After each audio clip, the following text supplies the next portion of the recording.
With the release of Final Fantasy VII Rebirth yesterday, arguably the biggest game of the year, you know that's going to bring out the virtue signaling game journalist tourists that have never actually played a video game for fun in their lives, but of course, they feel the need to commentate on them as if they are experts on the matter. Welcome back to Words of Paradise. I'm your host, Leon Idle. Let me tell you, Final Fantasy VII Rebirth proves black representation in gaming is a choice.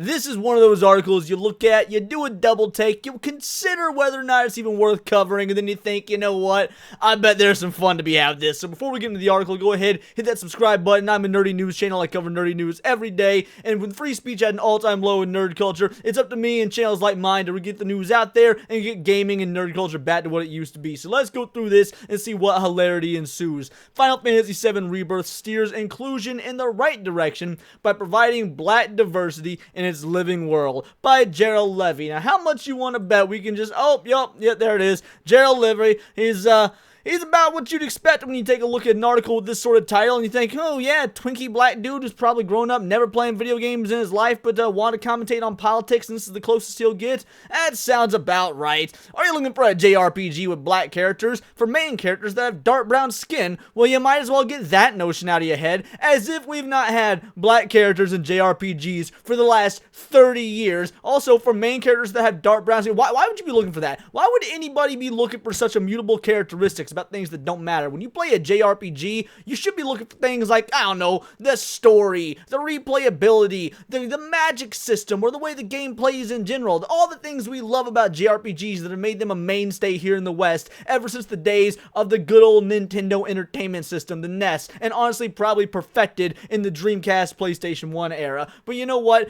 This guy, like I said before, he's not a real gamer. He knows nothing about that. He's just using this to make a quick buck and virtue signal. In a world as varied and diverse as ours, why don't more games reflect reality in their fantastical worlds? Why don't, in their fantastical worlds, the game, mind you, is called Final Fantasy, fantastical worlds, yet he's asking for it to reflect reality.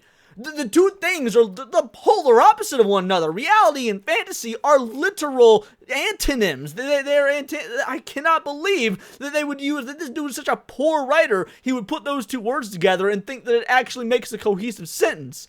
While this approach to game design is still common in the genre, some JRPGs are making the scene more inclusive. Yeah, because they were bullied into it by activists like you, and let's be real, it hasn't improved the sales of their games any. If the game sales have improved, it's not because of the inclusion factor, it's because, hey, there's been graphical updates, games can be bigger, better, longer, and because of that, sales have increased. Plus, gaming is the biggest multi-billion-dollar industry in the entertainment industry, at least in the world right now. It beats movies, it beats books, it beats streaming. Gaming is the pinnacle when it comes to making money. You can't say, oh, because gaming has become more inclusive, that's why it's making the money. So I don't want to hear that argument. Without getting into arguments with people who don't know the difference between race and ethnicity, because that's what everyone wants to talk about. Hey man, you hear about Final Fantasy VII Rebirth? Well, hold on, I heard about it, but have you talked about the differences of the etymology of race and ethnicity? That's just not a conversation I think a lot of gamers are having right now. There's a constant argument that, when summed up, basically states that JRPGs don't include black people because they aren't prevalent in Japan. However, games such as Final Fantasy VII Rebirth prove that argument is nonsense.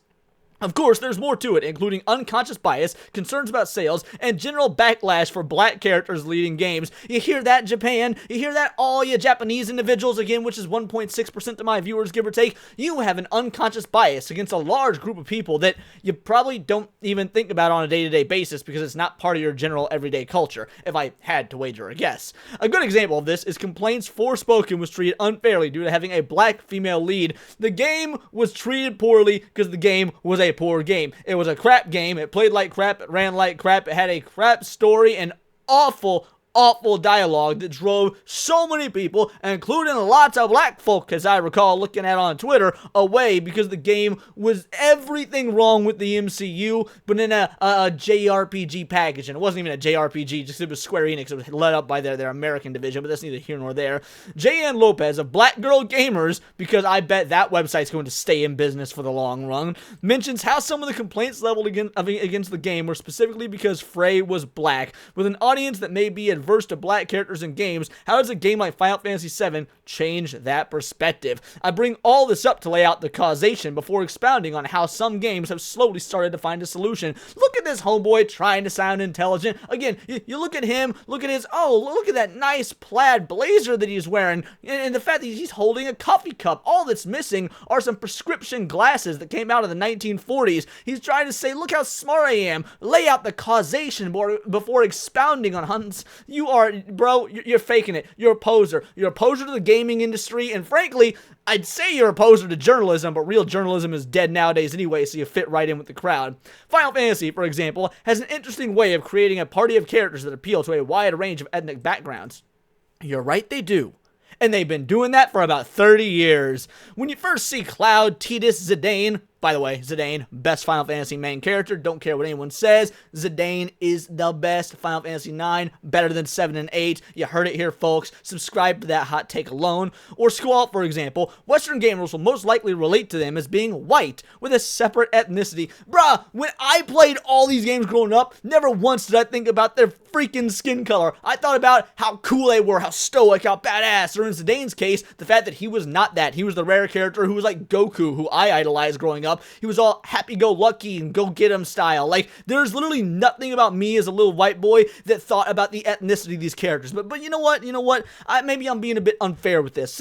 As a whitey, I shouldn't have an opinion on the ethnicity and the lack of black characters in JRPGs. So I should phone up somebody who does. Give me a moment. Let me call a black friend of mine. Y'all know him. I talked about him on the channel all the time. Let's get in touch with I-Man Rich the Swag Lord.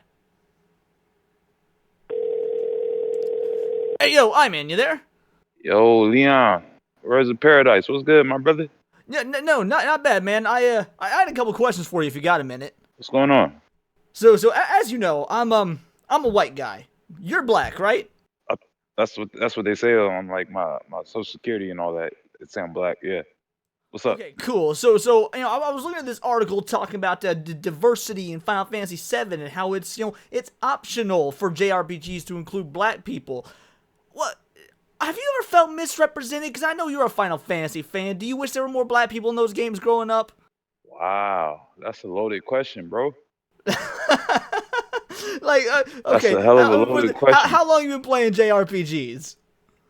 Oh man, I've been playing JRPGs all my life since I started. My first video game that really got me was a JRPG, bro. It was Final Fantasy VII, Final Fantasy VIII. It was like Grandia on PS1. So yeah, you've been playing JRPGs for like 30 years then. I never really thought about race and or representation in those games because like. But how can that be? I don't know. Like last I checked on Twitter, representation mattered and diversity was so important. But you're telling me that you never thought about it. We had Barrett. Barrett was black as hell.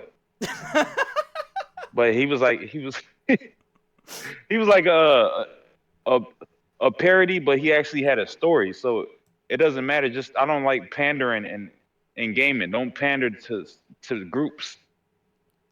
Don't pander like, oh, we got to put this type of character. But they don't got no character development and no story. Even their story is pandering. Like I don't respect that. See, that's real interesting because that's not what The Gamer is making it sound like. And we all know The Gamer, like they are the paragon of video game journalism. Do you take The Gamer seriously? So you asking me if I take Kotaku seriously. Yeah, they're pretty much the same outlet at this point, right? Yeah, no, I was so confused. I mean, here I am thinking, hey, I'm not allowed to have an opinion on this as a white guy. So I was like, you know what? Let's call up my favorite Stone streamer and see what he had to say. Hey, representation and diversity, that's all cool and dandy. It's just don't be pandering. It's like make it fair stories that make sense. Like don't force it into we don't want this forced media. Like forced it into media, like. All right, so it's an obvious agenda. It's clear as day, and it's kind of insulting. It's very insulting, actually. So I guess just two more questions for you. Do you if a game comes out and you know it's a JRPG and it doesn't have a bunch of diversity in it, does that immediately mean it's a bad game or it's failing a bunch of the audience? Absolutely not. I heard people was crying over Final Fantasy 16 for having no ethnic people in it. So, It's a bunch of malarkey. last question for you before we wrap this up. Being a black man, are you upset that they seem to put so much work into Tifa's titties rather than her cake? Technology we have in video games today, I think there should be a balance between the cake and the titties. If they both have equal jiggle physics, there should be no censoring. It should be realistic. Because you know what I'm saying, you go outside today, all these chicks got BBLs. They paying thousands of dollars to enhance herself. So hey, you gotta keep it real, realistic representation, right? Come on, Kai.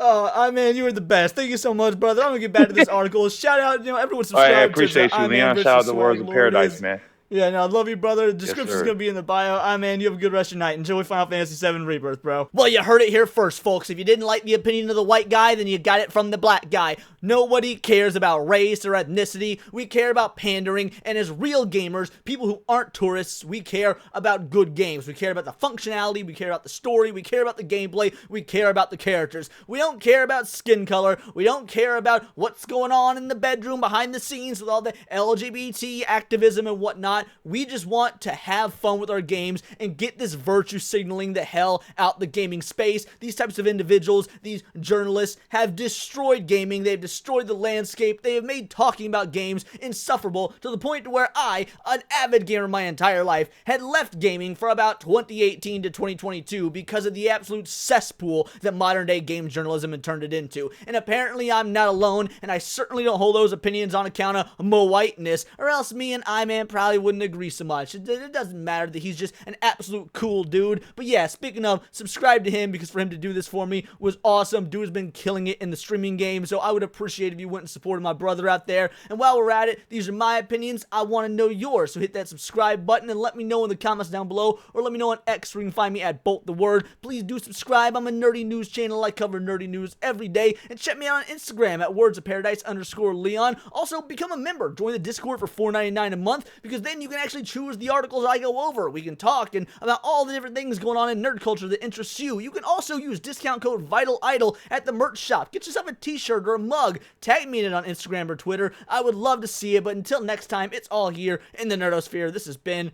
Words of Paradise.